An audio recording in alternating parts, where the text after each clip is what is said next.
Arise, little my acolyte.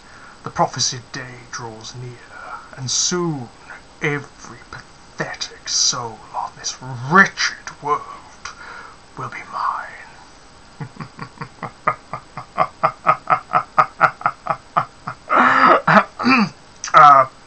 Fuck off, will you? Hey there, YouTube. I got me some lovely, lovely stuff to review today. It's going to be a bit of a big one, actually, because the two guys who I'm going to be reviewing, well, they're kind of significant. They're big, bad characters, and I love my big, bad characters. They're sort of like the most epic bad guys in the Transformers mythos. Well, one of them certainly is. I'll be saving him until last. He's going to take a long, long time. First off, I have this chappie. This rather diminutive figure, really, is Generation's Dark Mount. Fuck off. Dark Mount? No, he's not. That's just what he's packaged as. He's not Dark Mount. This is Lord Straxus. Anyone who's been a fan of the Transformers for any period of time will recognise that name. Straxus was a character created for the original Marvel comics. He was sort of like a big bad overlord, a Decepticon tyrant who was left on Cybertron when Megatron and his crew were lost in space along with Optimus Prime and the original Autobots. And basically he was a bit of a sadist, bit of a despot. He took great pleasure in herding Autobot prisoners into smelting pools and having them surgically tortured for his own amusement. He is not a nice character at all. He didn't get that much development in the original Marvel comics, to be fair. It wasn't until he appeared in the UK comics later that he started to become a bit more interesting. In the US comics, Straxus was a dick. There's nothing else to him. He's just the biggest and baddest Decepticon alive on Cybertron at the period. However, in an experiment to create the first space bridge, his body is destroyed by Blaster, I believe. And later on he ends up as just a big head in a bubble. Not as threatening as he used to be, unfortunately. However, what he does manage to do is possess Megatron. Megatron, through a series of events that are far too complicated to go into, ends up back on Cybertron, and Straxus just really is not best pleased with that at all, because Megatron in the comics was mental.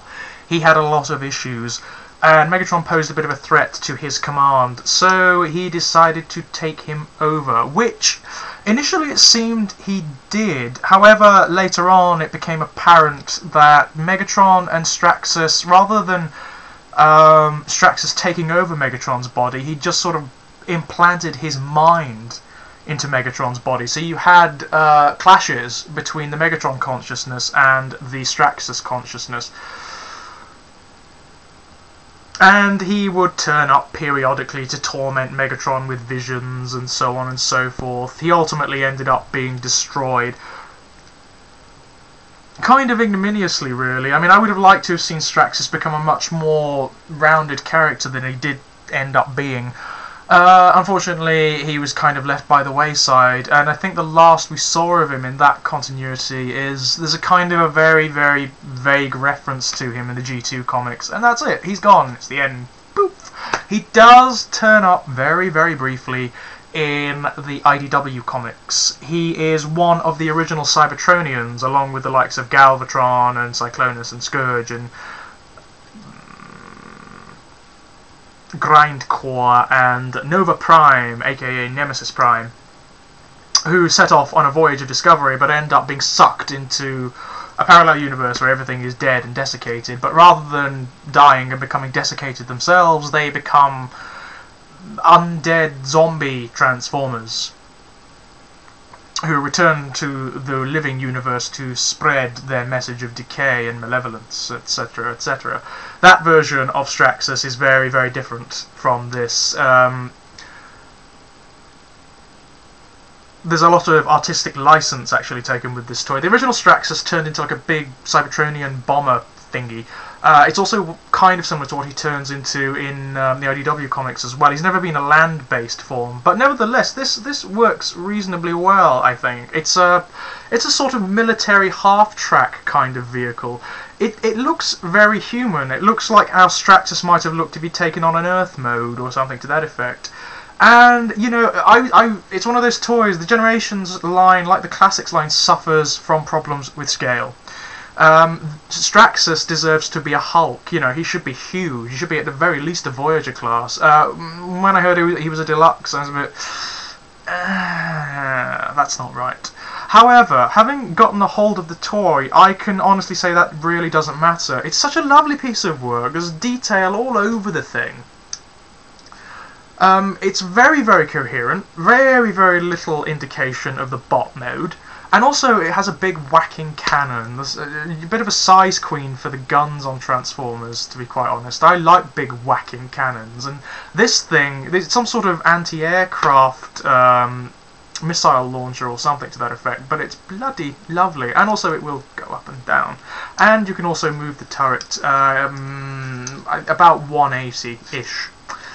Very, very nice. What I particularly like about this mode is that these little guns here, they're kind of multiple choice. There are little pegs all over the body structure. You can take these off and peg them on basically anywhere you want. There is quite a significant number of configurations there. It's a really, really lovely mode.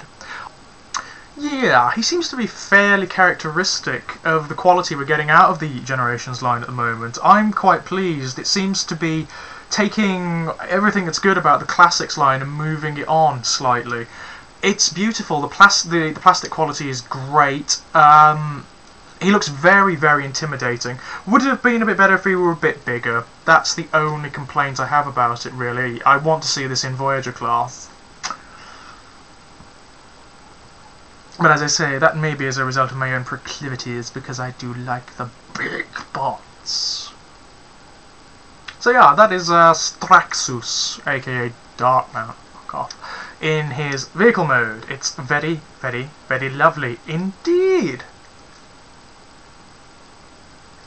Right then, on to his robot mode.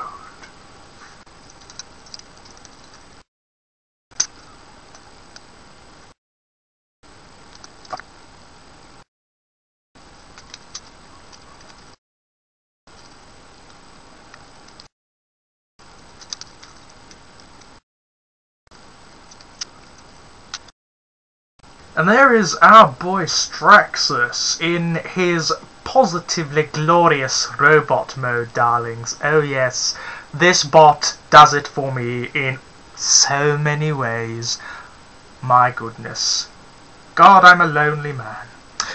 Yes, very, very sexy bot mode. What the fuck was that? There's no firing bits on this, and yet it seems parts are flinging off everywhere. That's odd.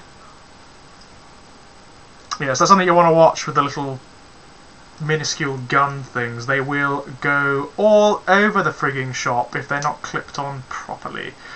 There we are. Anyway, yes, back to the review. This is Straxus's robot mode, and my god, this is the mode that most people will buy it for, I imagine, because it looks so much like Straxus from the original comics. It's such a lovely little homage, darlings, to the longer term fans who will recognise this. In particular, can't see it on this camera, and because of the shitty lighting in here, the face sculpt, the head sculpt is glorious. It's so much like Straxus from the comics. Also, it's lovely, it's articulated, it's on a ball joint, which means that he has a little mouth. You can sort of mouth things with him, so he can actually speak if you so desire, or do karaoke or something like that, like Transmetal 2 Megatron. He's very, very good for a little bit of karaoke. He also has Straxus's iconic pickaxe weapon, which is actually made from the cannon of the half-track mode. Very, very nice. One thing I will say for this toy as well is that the transformation is interesting. It's very complex for a toy of its ilk. Certainly of its size, very, very complex. But unlike, say, most of the movie line, quite fun to do. Yes, take heed, ladies and gentlemen. And by the way, I know that there are some of you out there who really take umbrage when I take the piss out of the movie line. I don't care. Fuck off. If you don't like me taking the piss out of the movie line, go and watch someone else's videos, quite frankly, because it's going to happen a lot on this channel, because I think it sucks.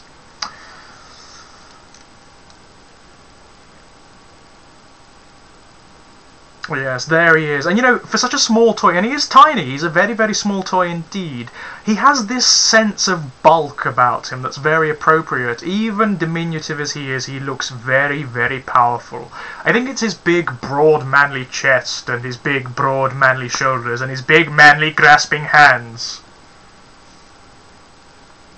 Yes, I know a couple of clubs where he would do very, very well. He would be getting a lot of attention. This toy is absolutely wonderful, in all seriousness. I cannot sing its praises enough. Its only flaw is that it's too small. It's the only one.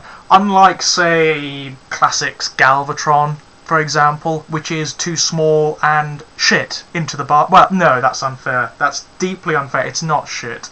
It's a wasted opportunity. There are good things about it, but it's a wasted opportunity. This thing is not. This is just wonderful. They've made a virtue of almost every element of it. It is beautiful. It's very much a Transformers fan's Transformer, and I cannot recommend it highly enough. Another thing I like about it is that because of the nature of all the joints in his arms and things, you can actually get him to grasp his pickaxe with 2 hands. Very much like Drift can grasp his sword with 2 hands. And I don't know why, but that does it for me. I really, really like that. Transformers grasping big tubular objects with 2 hands. Yes, that amuses me and titillates.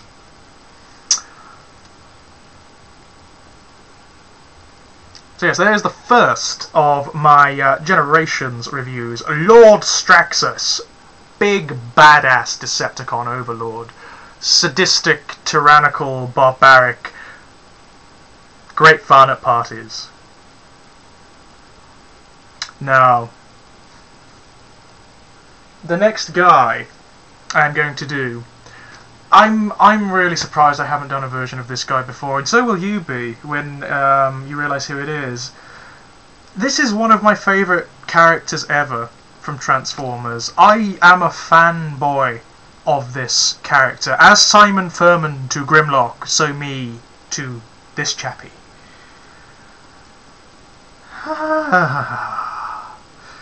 Look who it is. This is Generations, aka War for Cybertron, Megatron. I'll repeat that for emphasis. Megatron. He of the raspy voice. He of the big disproportionate phallic fusion cannon.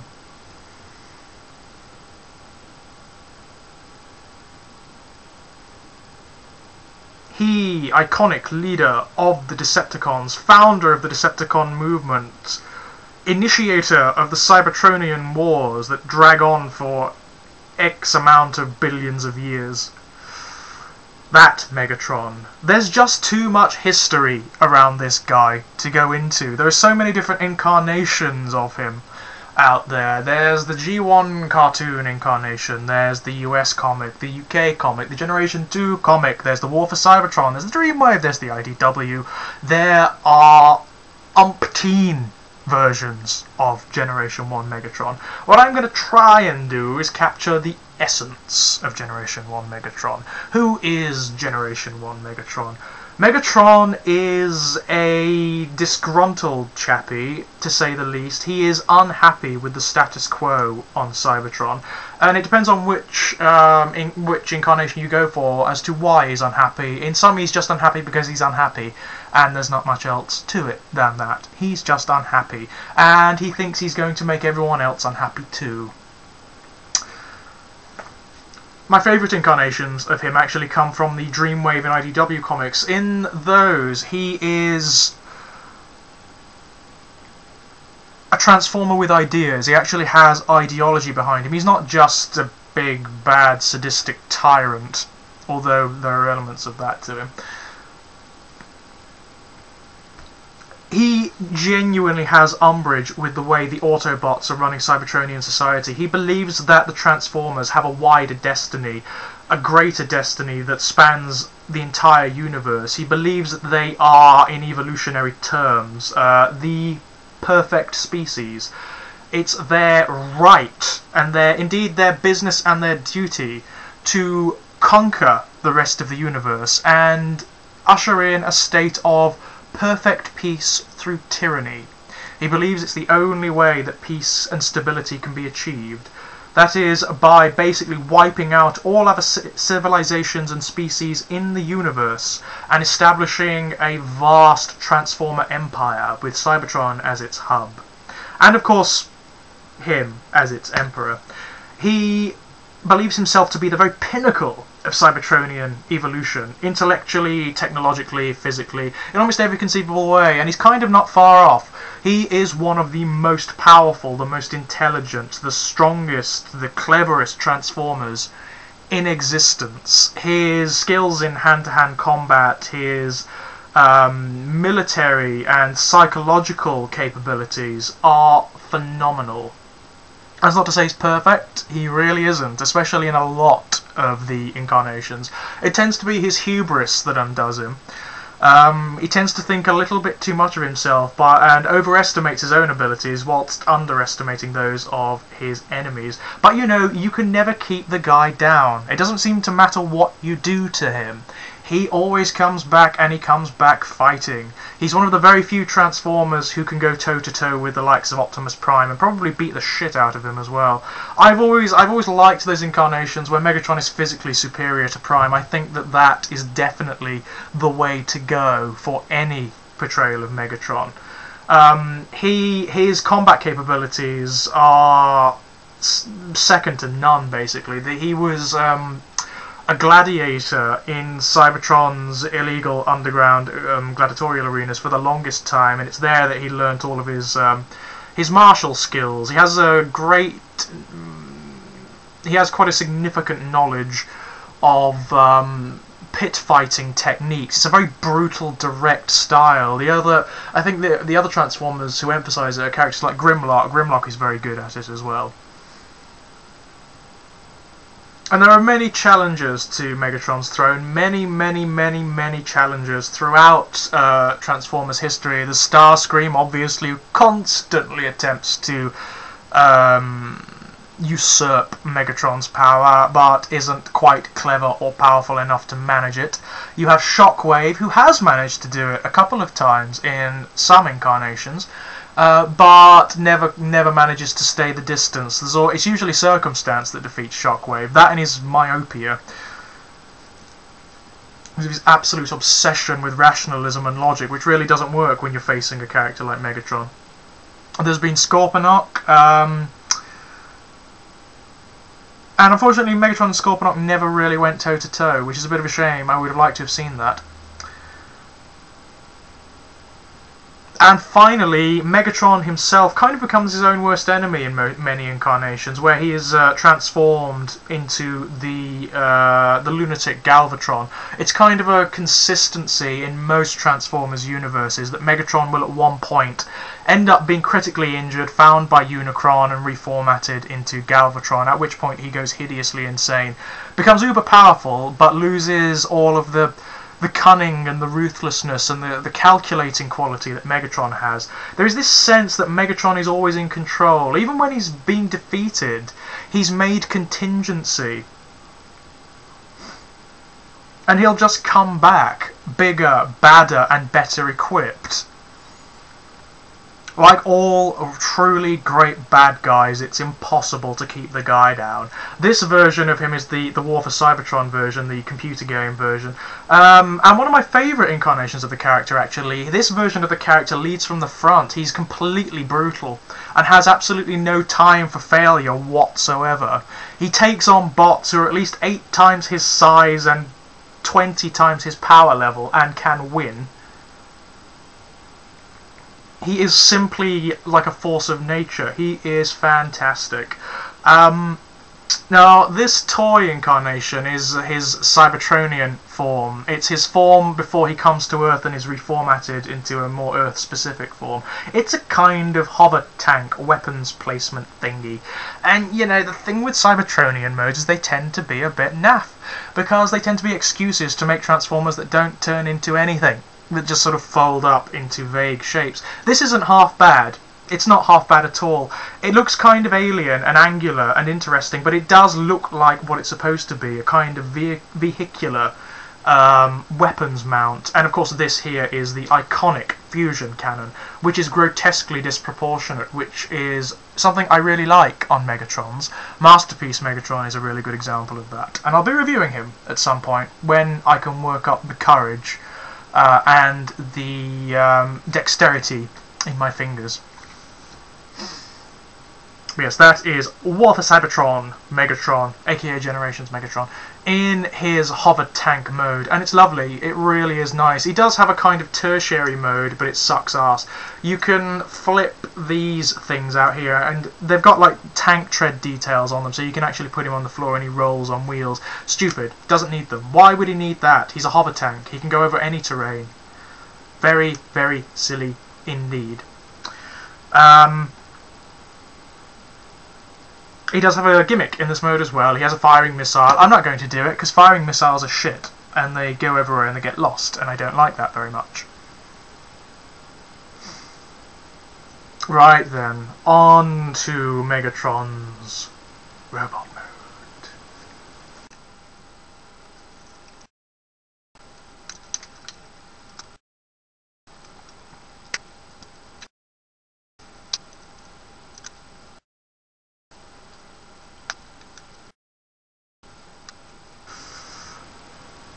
Oh, there he is, ladies and gents. There is War for Cybertron Megatron in his robot mode, and I think you'll agree it's pretty damn spectacular.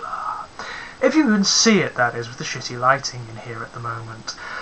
My god, it's lovely. It is a spectacular robot mode. It encapsulates everything that's quintessentially Megatron for me. It's kind of big, it's bulky, it's well armoured. It's got this lovely angular thing going on, which is very Cybertronian. It's kind of, the aesthetic is kind of like a mix between.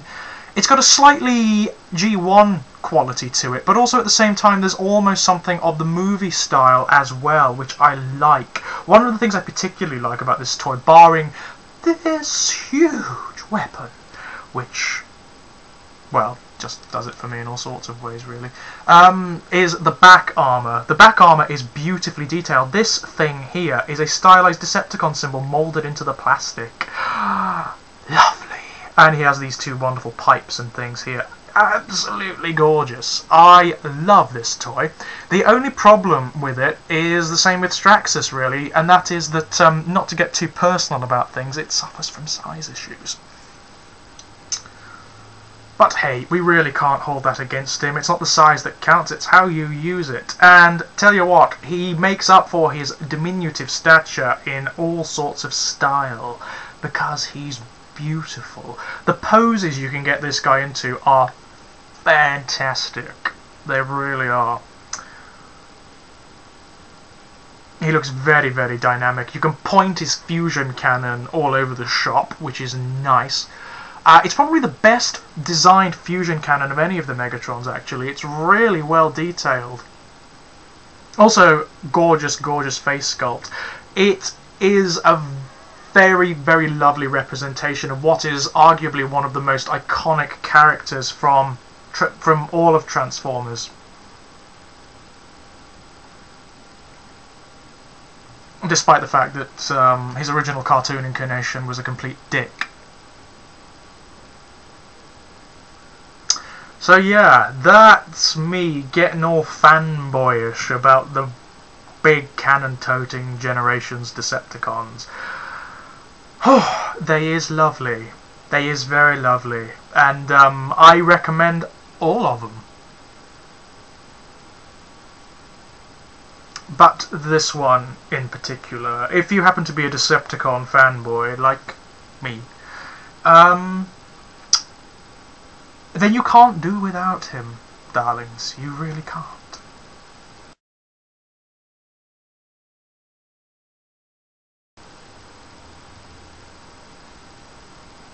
Take 84. This will be the one.